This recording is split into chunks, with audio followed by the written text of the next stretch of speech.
Democratic values আছে যার জন্য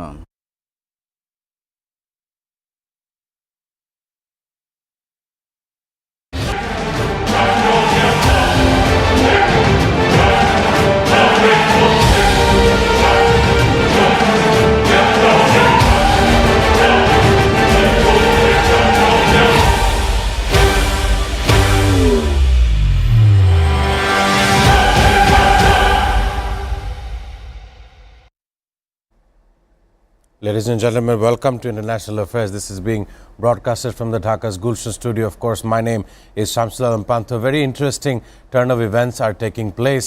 First, we've seen the U.S. Navy trying to block off a ship that belongs to Iran. And this time around, it is Iran who is attacking commercial ships in the Strait of Hormuz as they are not listening to the SEPA Navy or the IRGC Navy. Before I begin the discussion today, I want to introduce my panel. In the studio, I have Barrister M. Sarwar Hussain, senior jurist and, of course, military analyst. I welcome you onto the program, sir. It's very good to see you after such a long time. Alongside, I will have our geopolitical correspondent from Washington, D.C., Ambassador Norman Floyd Barnes. A very good morning to you, sir. It is a Thursday. I want to begin with you. We've seen previously how many in the armed forces have resigned from their positions from the United States military.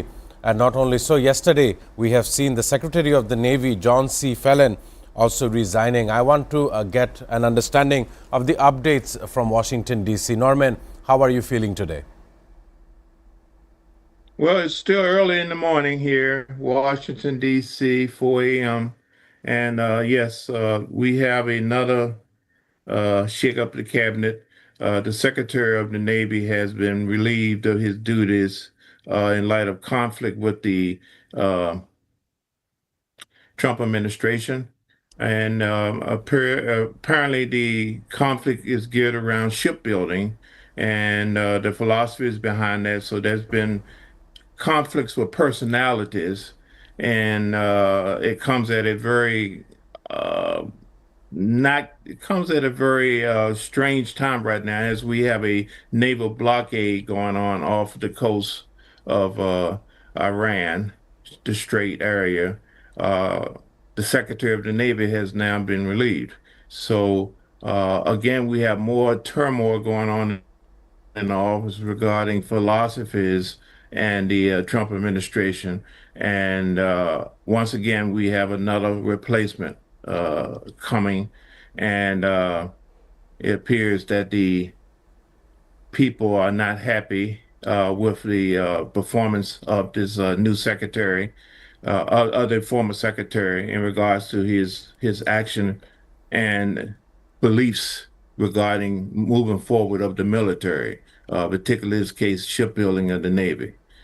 So with that, we also have reports this morning more of attacks in Lebanon, where a journalist was killed. Lebanese journalist was killed by weapons during the ceasefire agreement with Israel. So we have that issue coming up again, more killings.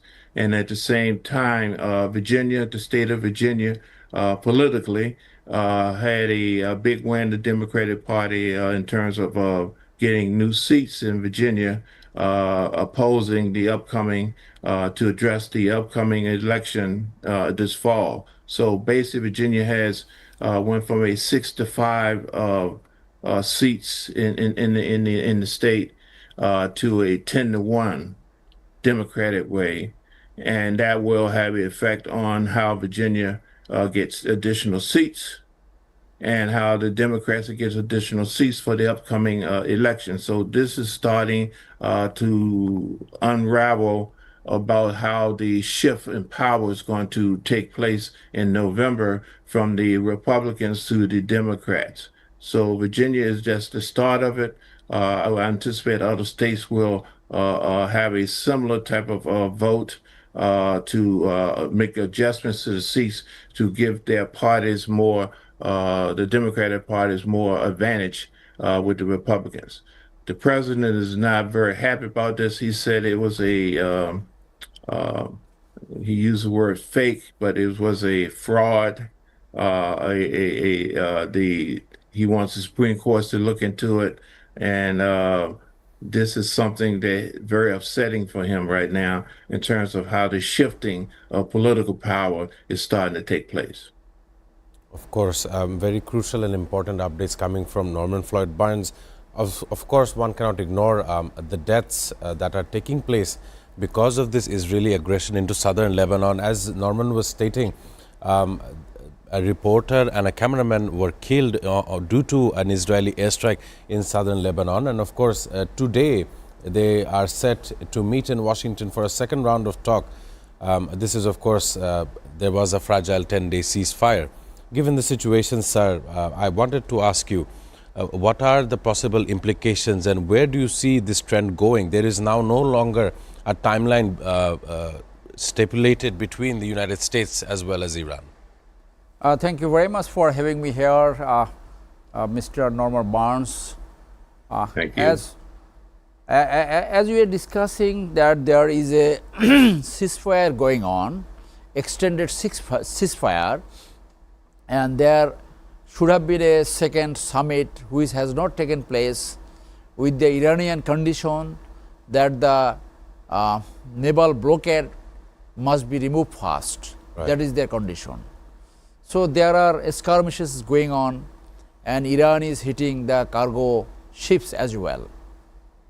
As far as the Gaza and Lebanon is concerned, a heinous crime against humanity is going on beyond description, killing the children, women, attacking the hospitals, civilian establishments. So there is a warrant order issued by the International War Crimes Tribunal against Netanyahu, which cannot be executed by American intervention. To avoid the arrest, Netanyahu take a different flight path to visit USA. So these liabilities, the obligation, what Netanyahu is doing is beyond description, crime against humanity, committed and committing. And Netanyahu said it was a dream of him to destroy Iran. The dream of 40 years came true when America and Israel is attacking Iran. But they have not understood Iran is something else. Right. So America was looking for a face-saving situation to exit from this war, where invariably they will make this statement that their mission has been accomplished. But this is less likely that their mission will be accomplished. Their top mission, as the Defense Secretary of USA told, that Iran cannot have nuclear power. And Iran said they will not make any condition on their uranium enrichment program. So there they cannot agree. So it is not that easy. Iran is not Gaza. Iran is not southern Lebanon. I think in America, the people has come to the street. Thousands, millions. What is the movement? No King movement.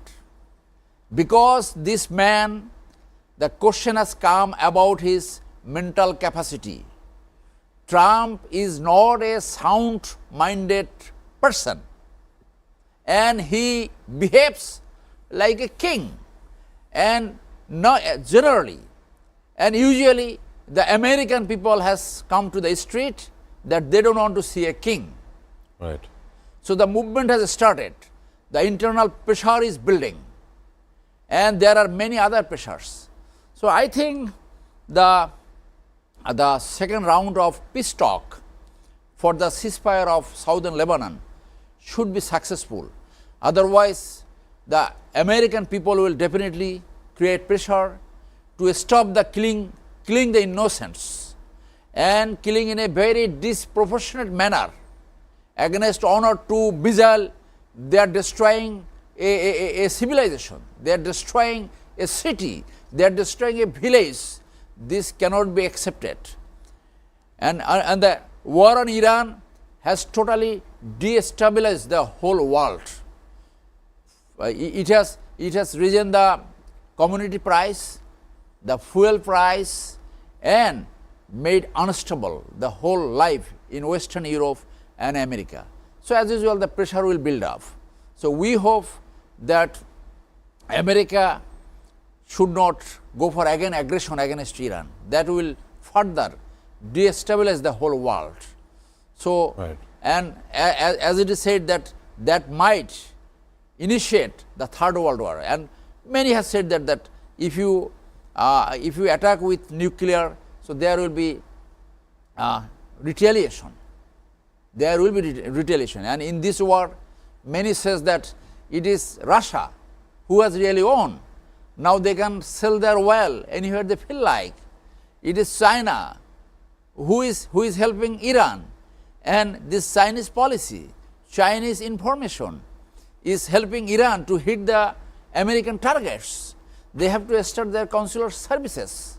So I think American people, American Senate, Congress should make such a pressure so that Netanyahu is compelled, Right. and basically Trump is compelled to withdraw from this war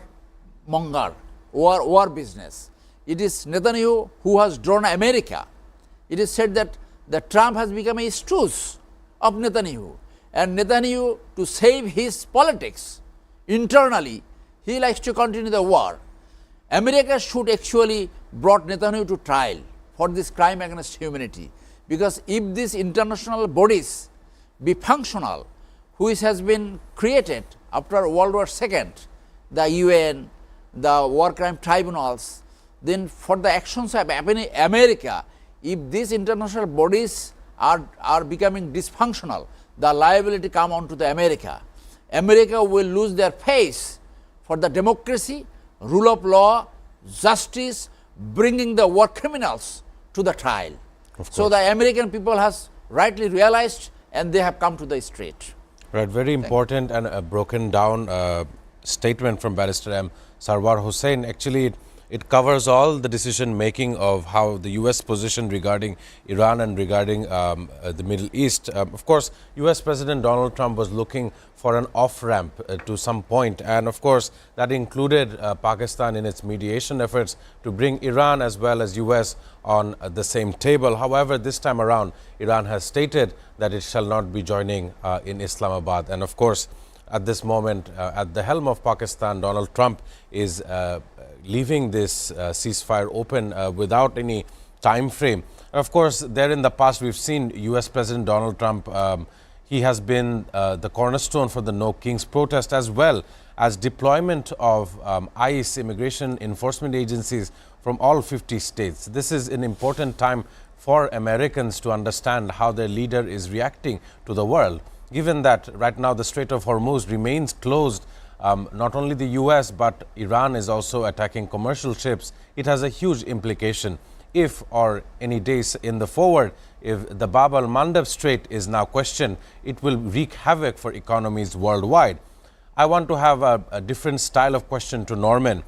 Right here in Asia, we have the Strait of Malacca, which is important for domestic local shipping. Of course, Indonesia seems to put a price tag on this very strait following the actions of Iran. I want to ask Norman, this is spreading a new kind of precedent. What do you think? Well, it's spreading to the point that Somalia has stated that the strait, they're saying that they're going to limit uh, the movement from Israel and other countries like the United States and, well, basically Israel. They want to limit the access, who had access to the strait.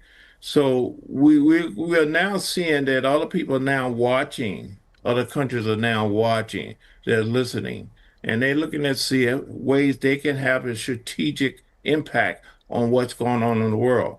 So I anticipate a lot more of these type of opportunities, I call them opportunities, to basically change the narrative in terms of the interests of the country that's going to pop up. So we'll see a lot more situation where land, uh, access, economic empowerment, economic trade and commerce is going to be limited and challenged and used as a leverage stone to get what the countries need in terms of aid, funding, food, and more importantly, economic livelihood. So hold on, you're going to see a lot more of these situations pop up because right now no one appears to be in control. There's no direction.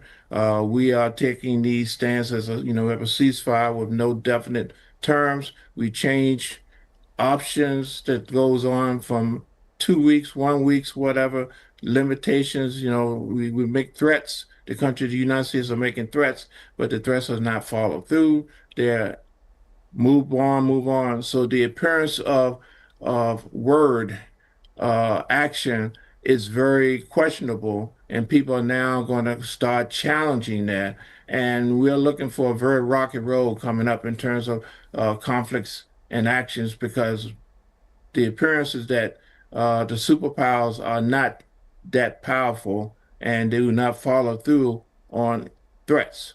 So right now, be prepared for additional skirmishes, conflicts, restrictions, and demands be put on by countries that has been quiet so far regarding, and particularly, let's focus on the area of the Middle East, the Red Sea. We mentioned Africa now, the Indian Oceans, these areas, these major thoroughfares is going to be used for economic warfare right now in terms of restricting, controlling. That is the new way of doing things. I call them the gray wars. We're basically going to control access to stuff in terms of missiles and drones. We're now using passageways, ships, products, goods, services, energy. Energy is the big question right now. Do I have access to energy? Can I have access to energy? Can I control the access to energy? And who gets that energy? And on what terms do they get their energy? So that's what we're moving towards now. This is a whole new steps in terms of control, who has control, and it's going to change the dynamics of how we move and how we do things in the future. Of course, very important updates once more from Norman Floyd Barnes. As we were all discussing, the UN Convention for the Law of the Sea, it dictates, it was adopted in 1982 and it was in force up until 1994. And as I was mentioning how nations such as in Asia, Indonesia, Singapore, Malaysia, they're thinking about putting some kind of price tag towards the Strait of Malacca, which is also important for Asia and how Asia responds to this crisis worldwide. Ladies and gentlemen, it is a very interesting discussion happening here today. Please do stay tuned as we go for a commercial break.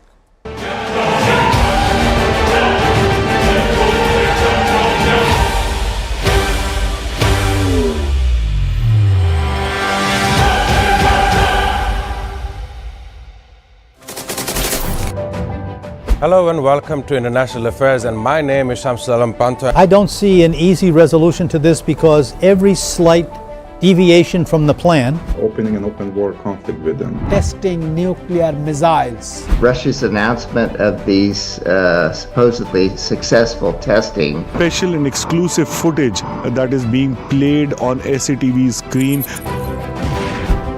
Really coming to terms with Hamas. Damage estimated between this entire issue. President Trump is expected to hold bilateral talks. preserving biodiversity and tackling climate change. We cannot protect the planet before we negotiate peace. Where is it going? Is it understanding the needs of its people before the needs of this global world? For China to come to agreement, They will face better projects. With presidency of China and President Lee of South Korea. Trump's White House that is in favor of these things. simply not enough action being taken to address the problem of fossil fuels. What their plan initially is towards the Caribbean, a place that has been met with two types of disasters. Bangladeshi students at the same level of opportunity internationally and domestically. International Affairs. Watch every Sunday to Thursday at 2 p.m. only on SATV and SATV Digital. Hello and welcome to International Affairs, and my name is Shamsul Pantha. I don't see an easy resolution to this because every slight deviation from the plan Opening an open war conflict.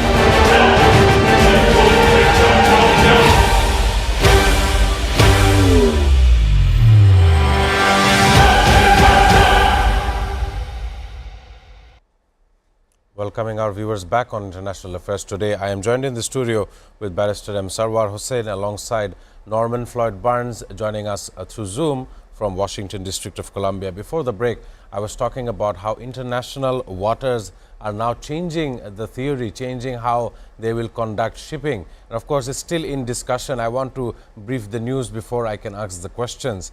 Indonesia's finance minister has suggested tolls could be levied on ships using the Strait of Malacca in a similar move to Iran in the Strait of Hormuz. Of course, Australia has urged the freedom of navigation in the wake of this suggestion. Singapore, which also borders this strait, has previously rejected the idea, but experts said it cannot be ignored entirely, as other nations are now trying to adopt to this new kind of rule. I want to ask this question in the studio with Barrister M. Sarwar Hussain.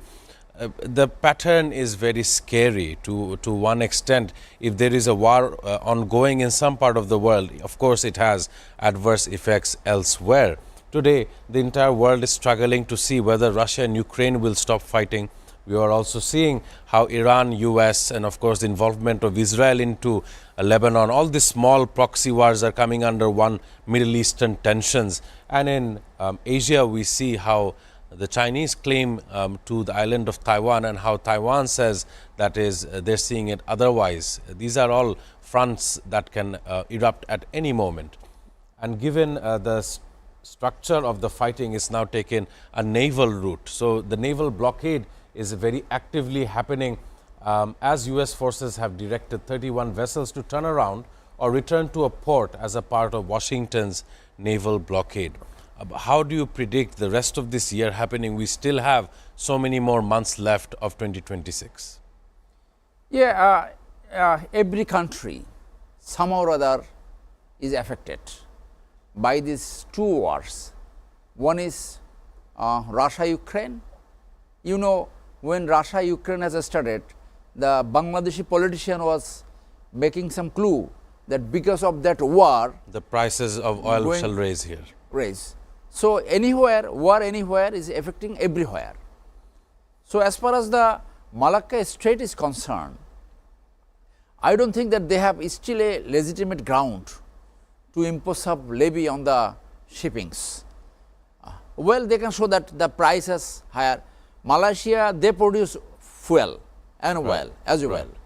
So in Bangladesh, you see that we come to know that octane is almost fulfilled in Bangladesh by the byproduct of gas and also the petrol. But it is hard to understand that why this type of crisis is happening. So Bangladesh is hit so hard that in Supreme Court they have gone 2 days on virtual court. Wednesday and Thursday. And a portion of the advocates, including me, we are protesting that there is no such crisis as government is telling that there is no crisis. So you should not go on virtual court. The movement is going on. So this war, if prolongs, they might have some grounds that it is affecting so far the price of the commodity and the price of the energy fuel. So they might have some ground, and if Malacca happens, there are many straits. One is between Sri Lanka and India. There is another one, Taiwan and China. So they might also think that it is a good business. Let us impose some levy and earn some extra pies. They might think like that. So coming back to your earlier that the Naval Secretary has resigned.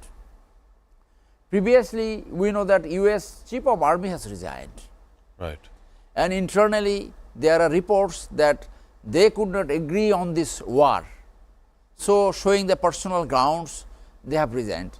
In this case, this John Fallon, Naval Secretary, might be the same reason. And you know that Bill Clinton has given his reactions. I have seen number of videos that the decision on the attack against Iran was made very undemocratic way, unilaterally. No process has been followed. The people and the representative in both houses were never consulted. Right. And John Kerry has made a statement that Netanyahu was trying for last few regimes to draw USA Into Iran's. into Iran's, and this time his dream has been fulfilled. So it is, I think it is a very, very bad decision that Trump has made, and as a result, whole world has become unstable, and this type of new thinking of imposition of new levy is coming up, and one of the worst hit Bangladesh that we are suffering. You see the line in the petrol pump. One of my fellow barristers said he waited for 48 hours. 2 days. 2 days to get some octane in his car, otherwise his movement has stopped. So Bangladeshi people is thinking, someone has told me, give a suggestion that government may think to have a bicycle lane, so that 5 to 10 kilometers distance, if you have a bicycle lane, so you don't need fuel. That is a very good idea in these circumstances. Alternative methods. Alternative methods. And rickshaw, someone was telling that this pedal rickshaw is good because of this fuel crisis. And if this crisis continues, this will agitate the people. I saw from third gate, Jahangir gate to a petrol pump to Vijay Sharoni, people has opened their shop and they have brought some mat to lie down for queuing for fuel. This is the real scenario. It can't be ignored because it is the reality. It is the reality, and some shop has been, temporary shop has been opened to give them supply some food. Someone has said that he has expended for lunch for 500 taka and he got fuel for 500 taka. So this is happening. So this is for what? Because of the American very unjust war against Iran.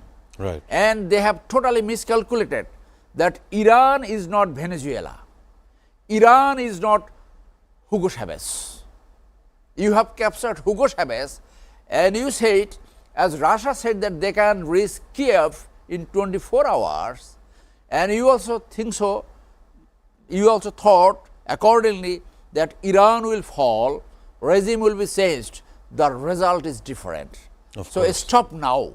Stop now. Let the world come to the stability. Let the fuel crisis be off and give some peace to the people. Right. Very descriptive regarding the situation, not only from across the globe, but also here in Dhaka, as common Bengalis face this crisis and have been so facing these crises for the last 55 or so days. I want to ask Norman Floyd Barnes, you were hearing Barrister M. Sarwar in the studio. Normal Bengalis are being affected as cause of this war. And of course, John C. Fallon, who was the Secretary of the Navy, is now to leave, and previously many more in the top brass had left. I want to ask you how you felt also about Pete Hegseth, someone who was visibly seen quoting a different version of the Bible from the sitcom Pulp Fiction. I want to get how you felt about it. Americans definitely understand the top brass leaving the military in such due time. The reactions from common Americans, including yourself, how do you see this, Norman?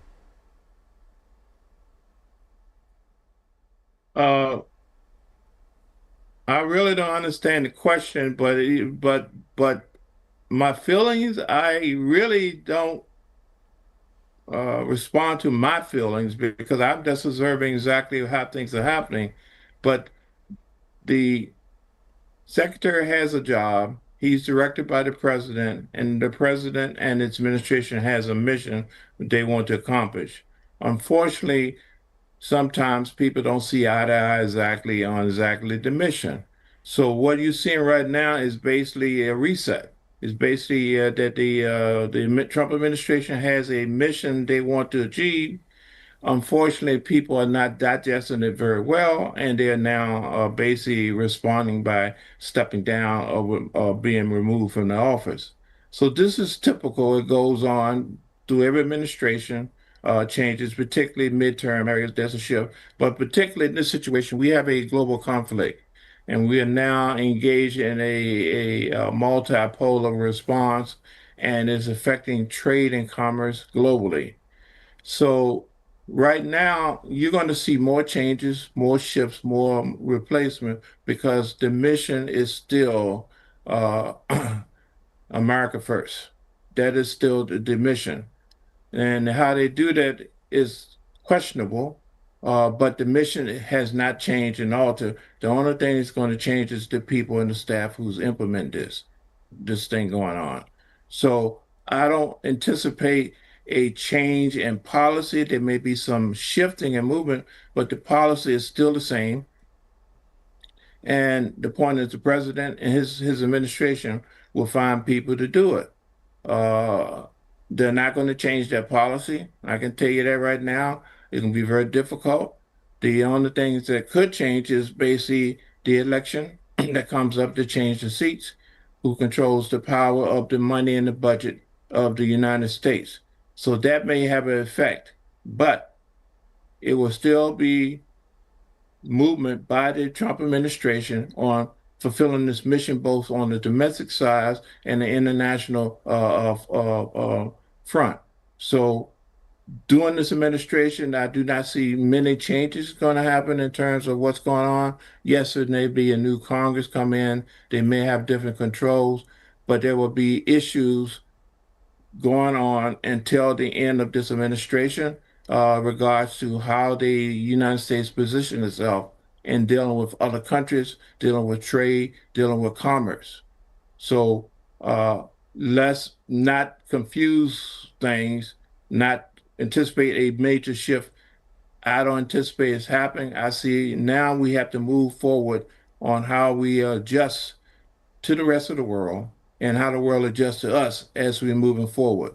The days what we did yesterday, 2 weeks ago, a month ago, that has passed. There's no reset going back to what we used to be, replacing anything. No, the situation has now changed. As you see, other countries now looking at where they can leverage their resources to their advantage. And that is what we're going to look at. That is what we're going to see. We're going to have to make adjustments. The world is making adjustments to itself. How do we do work? How do we trade? How our currencies work? How do we do business?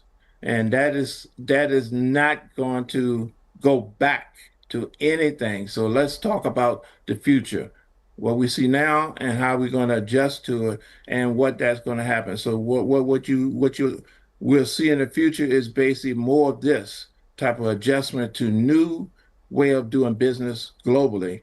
And this applies to the major leaders, the major countries, and also the smallest countries, including Bangladesh. And basically how Bangladesh adjusts, how do we adjust, how do we find our position? And there will be opportunities for everybody, including Bangladesh, to be principal players in this. So we just have to understand there's a shift, there's a movement towards country-wide self-interest first versus a global impact ran by the superpowers. Right, very descriptive analysis from Norman Floyd Barnes, not only regarding Bangladesh, but how things have been so far. The optimism is to look forward for a better future. Very short comment I want from Barrister M. Sarwar Hussain. Optimistic values should not be ignored, especially the news comes in that Iran had attacked and taken a seizure of 2 ships in the Strait. Caroline Leavitt, the White House spokesperson, as well as Donald Trump, says that this is not a ceasefire violation. On the other hand, right now the entire world remains in a position of scarcity. whether it be energy scarcity, if not food scarcity as well. We know that even in Bangladesh, a fertilizer institution had shut down because of the lack of ammonia, which is not being readily found. So the reliability, the questioning, as people are starting to question how the government is handling things here, what are your observations? How do you believe that the government should react? Look, like not only the fertilizer factory, but previously the biggest government run refinery, oil refinery, has been partially shut down because of the lack of crude oil. So it is affecting anywhere. So we saw that government was taking some credit that they will not increase the price of the fuel, and all on a sudden they have increased, and that is affecting everything from the food price to the fares of the buses, trains, everywhere. I saw a news that 11 paisa per kilometer in the bus fare already has been increased. So I think government should come with the truth, not to hide anything. Why people has to queue for 48 hours? That reflects a real crisis. I personally stopped using the car other than absolute necessary. I don't use the car. So everybody is not like same, and few portion of our population is very greedy and unethical. They are hoarding the fuel. You see that hoarding fuel is a very dangerous thing. It might explode. There can be fire, but still that is happening. So the law enforcement should take very serious view, very serious action, those who are doing these illegal actions. And usually the people connected with the powerful person, usually people connected with the government, they do this, they dare to do this. So those people should handle very strict way, brought to the justice, to show example. Anybody is hoarding this fuel and adding to the crisis, you must face the trial, you must face the music. So that is not happening. So the discussion, as the government has said that they can discuss the fuel crisis with the opposition. That came out just today or yesterday. The discussion, if the discussion would have taken place earlier and then the fuel price is increased, that would got more acceptance. But increasing, then you invite to, still that is better, that any crisis you should discuss with the opposition. You know, India, there are many examples. When there was a border crisis with Pakistan, they discussed with the opposition. In every crisis, not only with the opposition, you should open a debate with the distinguished citizens to get the ideas, to get the way out, to get the best solution. So that is very good initiative. I think they should discuss not only the fuel crisis, every crisis is coming and every crisis is offing. So that is a good process. And by discussing, then you come to a discussion and people will have confidence that no, everybody has consulted. That is a very good democratic process. Of course, very important issues raised as well as answered by Barrister M. Sarwar Hussain. Of course, after July of 2024, Bangladesh deserves a transparent government, as per I believe. Ladies and gentlemen, it's time to take a short break. Do stay tuned.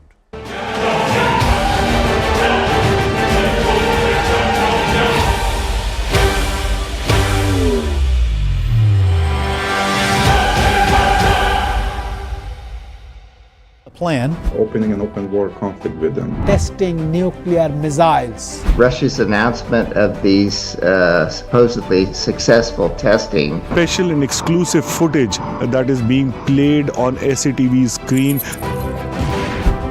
Really coming to terms with Hamas. Damage estimated between this entire issue. President Trump is expected to hold bilateral talks. Preserving biodiversity and tackling climate change. We cannot protect the planet before we negotiate peace. Where is it going? Is it understanding the needs of its people before the needs of this global world? For China to come to agreement, They will face better projects. with President Xi of China and President Lee of South Korea. Trump's White House that is in favor of these things. Simply not enough action being taken to address the problem of fossil fuels. What their plan initially is towards the Caribbean, a place that has been met with two types of disasters. Bangladeshi students at the same level of opportunity internationally and domestically. International Affairs. Watch every Sunday to Thursday at 2 p.m. only on SATV and SATV Digital. Hello and welcome to International Affairs, and my name is Shamsul Pantha. I don't see an easy resolution to this because every slight deviation from the plan, opening an open war conflict with them. Testing nuclear missiles. Russia's announcement of these supposedly successful testing. Special and exclusive footage that is being played on SATV screen. Really coming to terms with Hamas. Damage estimated between this entire issue. President Trump is expected to hold bilateral talks. Preserving biodiversity and tackling climate change. We cannot protect the planet before we negotiate peace. Where is it going? Is it understanding the needs of its people before the needs of this global?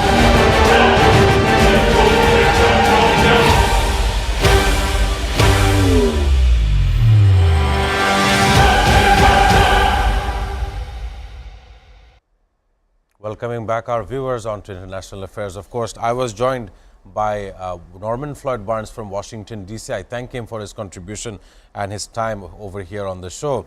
There is an interesting take I want to discuss, however, with Barrister M. Sarwar Hussain here in the studio. I have a news that is a continuation of news coming from around the globe from many countries.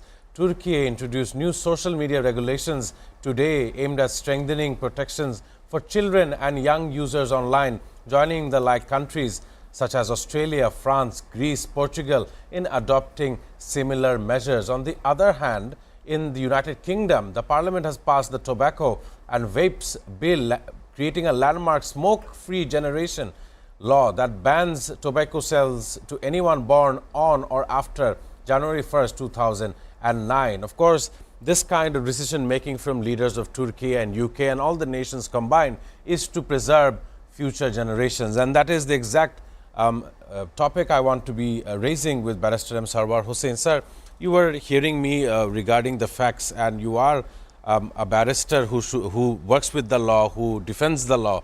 I want to understand what kind of steps should our current government take in order to protect future generations? Look, those countries you mentioned are the civilized country. They do everything for the welfare of the people. They do everything for the welfare of the children. They do everything for the welfare of the teenage. So, see, the UK has passed a tobacco bill. They had tobacco bill earlier, but still they are introducing those who have born 2009 and beyond. That means below 18. This is those who was born to 29 and 2006. This is 16 years. They will be banned to smoke, for smoking. So, they are protecting the generation. They are protecting the young boys.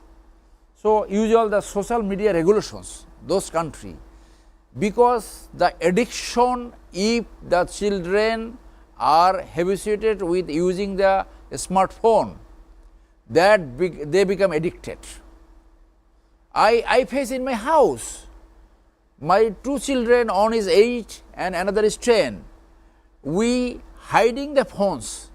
We cannot stop them using this smartphone. Now some people are demanding that our school should go for the virtual classes. Those people are actually foolish. Going virtual classes does not save the energy, because one boy given a calculation that in a class there are 50 students, only 5 or 6 fan is operating. But if they go for the virtual classes, every boy in their room will have a fan or AC. That is more expensive and does not save anything. Right. Most importantly, the thing we want to avoid, the things the good countries has already made the regulations, social media regulations for the children. we are alluring them to use the phones. That will be a very, very bad decision. And there is a writ pending. Next Sunday, there will be order. I like to make some hearing on that the classes, especially the children's and college, should never go for virtual classes. It must be physical. And I will give this input. I will take opportunity to make a hearing there. So we should take lessons from those social media regulations and the tobacco bill you have mentioned in the UK, that if we want to develop, if we want to really save our young generations, we must enact a law like this.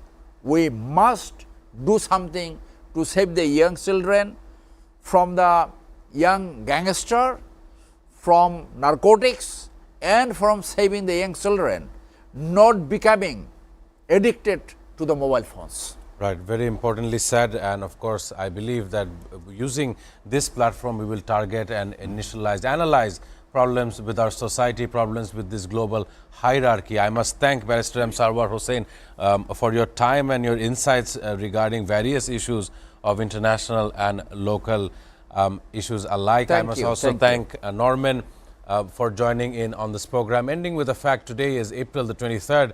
It is globally significant as World Book and Copyright Day, designated by UNESCO to promote reading, publishing and copyright awareness. With that being said, I am Shamsul Alam Pantho signing off on International Affairs.